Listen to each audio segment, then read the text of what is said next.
Fahameravatsika tsirairay avy indray satria alatsinainy maraina fa 5 volana jolay ity manoana fahasoavan'ny tompo aminao ary mirarany soa indrindra trany amin'izao maraina izao. Alohan'ny dirantsika ny amofinaina an'io dia vavaksika. Ry Tompoandriamanitra eo farany fonay mbola afaka miantso anao ho any amin'iza moa izay no hitaraina izay antoraka raha tsy ao aminao ihany. Ianao izay manome fanasitranana, ianao izay manome fahafahana, ianao izay tena mitsinjo anay amin'ny mpitiavana, ianao izay tsy manosy-botanana anay, tsy mba mamitaka fa mitondra anay amin'ny lalana marina.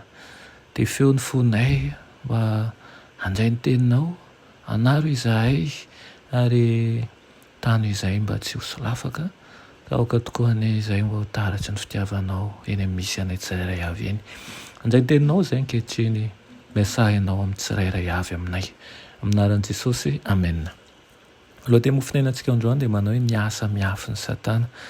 Raha amin'ny Efesiana 4:12 manao hoe fa isika izy tsy mitolona amin'ny nofo aman-drà fa amin'ny fanapahana sy amin'ny fanjakana sy amin'ny mpanjakan'izao fahamaizinan'izao dia amin'ny fanahy ratsy eny amin'ny rivotra. Amen.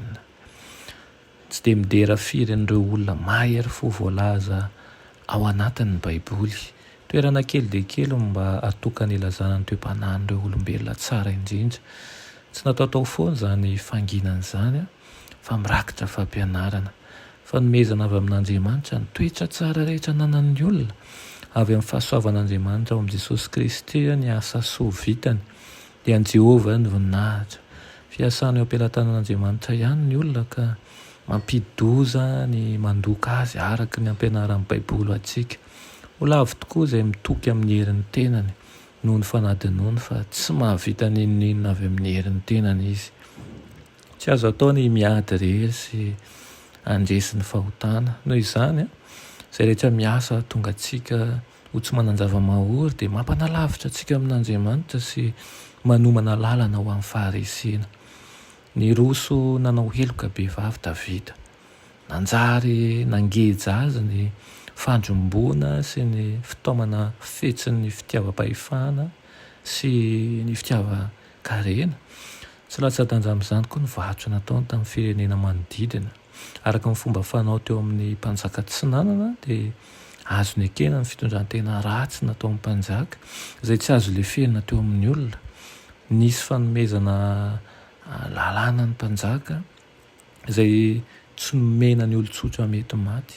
Vao maika mampiena ny toetra marikoriko ny fahotana teo amin'ny Davida izany rehetra izany. Ny fahendreny sy ny heriny no nitokiny fa tsy ny antsehatra tamin'ny fanetretena isan'andro tamin'ny herin'Andriamanitra izy.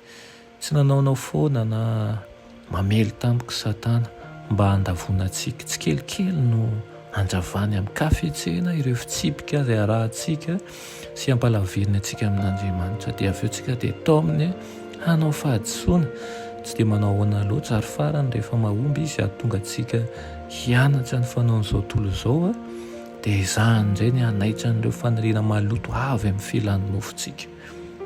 Dia tahaka izany ihany koa ny tahaka ny nazo an'i Davida ny tokony hitandremantsika fa mamely misosoka moramora tahaka n'ireny kansera ireny Satana ary miandrika endro-toana mba halavo antsika tokoa ho amin'ny filan'ny nofo.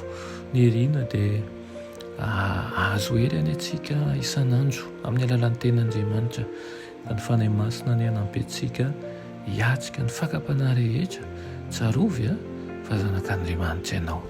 Amen. Ry Tompo mpamonjy anay misaotra anao ny amin'ny teninao izay nomenao anay nio, ampio izahay mba ahafahanay mivoatra mandrakariva amin'ny fanoloran-tena, amin'ny fanavaozana ny saina ihany koa ary indrindra mba ho tia vavaka sy tia mianatra ny teninao. Esory ny izaho anay ao anatiny ka amin'ny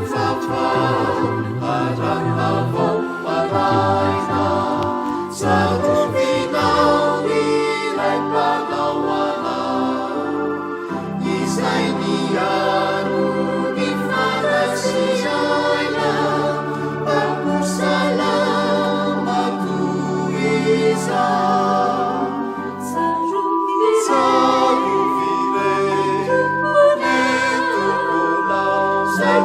a